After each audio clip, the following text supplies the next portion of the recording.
All right, this would be one of those times in class where I would ask you questions and we could discuss stuff and think about our answers and all that fun stuff that we can't do, at least not at the moment. We could maybe over Google Meet, but just want to run through some examples and get you sort of thinking about positive and negative correlation and strong and weak correlation. So I got some examples here, and I just want you to try to think of what the correlation is. Is it positive or negative?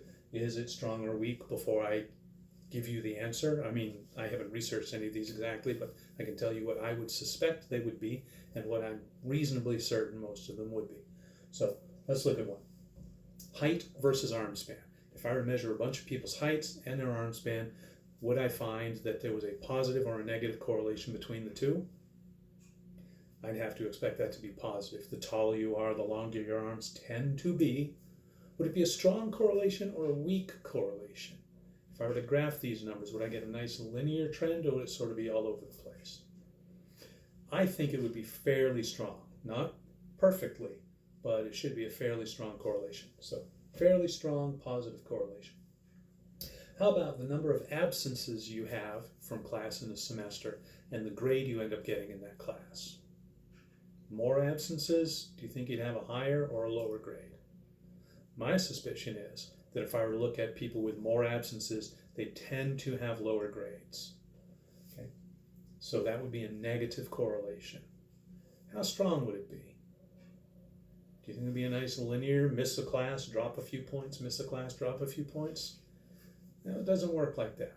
Sometimes the people who miss a lot of classes aren't bad students. They just don't need to come to class because they get so easily. So we have some people with a lot of absences with high grades, and vice versa. Some people that are there every day are not going to do that well. So it would be a negative correlation, but it would be a very weak negative correlation. The summer temperature per day and how much it costs you to cool your house.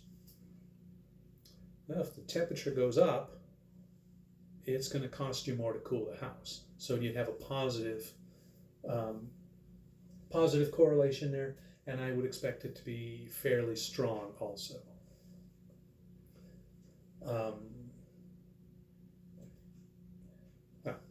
This one's for you, Alyssa. Chickens.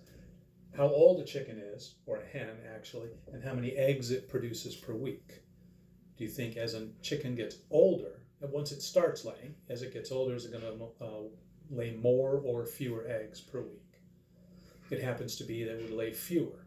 So as you get older, if we're looking at our scatter plot here, as you go out the x-axis, you decrease. That would be a negative correlation. And I have really no idea how strong that correlation would be. I don't think it would be perfectly correlated, but I think it would be relatively strong.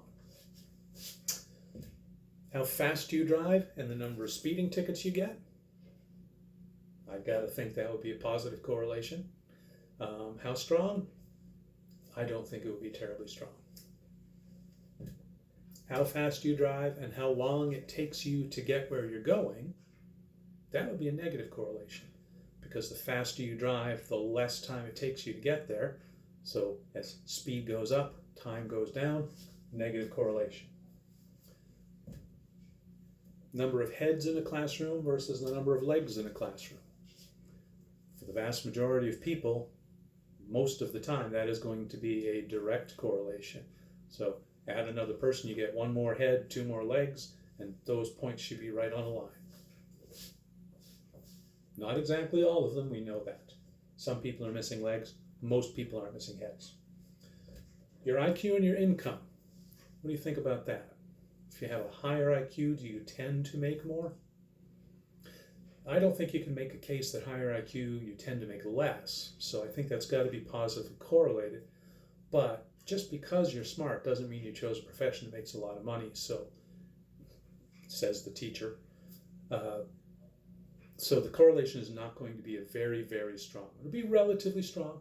The trend does tend to hold, but there are many, many exceptions to it.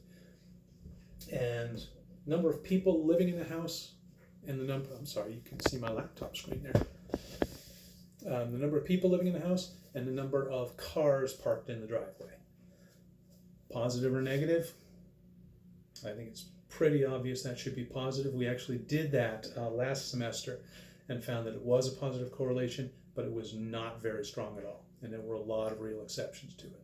So I hope that helps you understand the idea of positive, negative, strong, and weak correlations a little better. We'll come back and look at the next thing on our list. I can't remember what it is. I shut my laptop, my list on my laptop.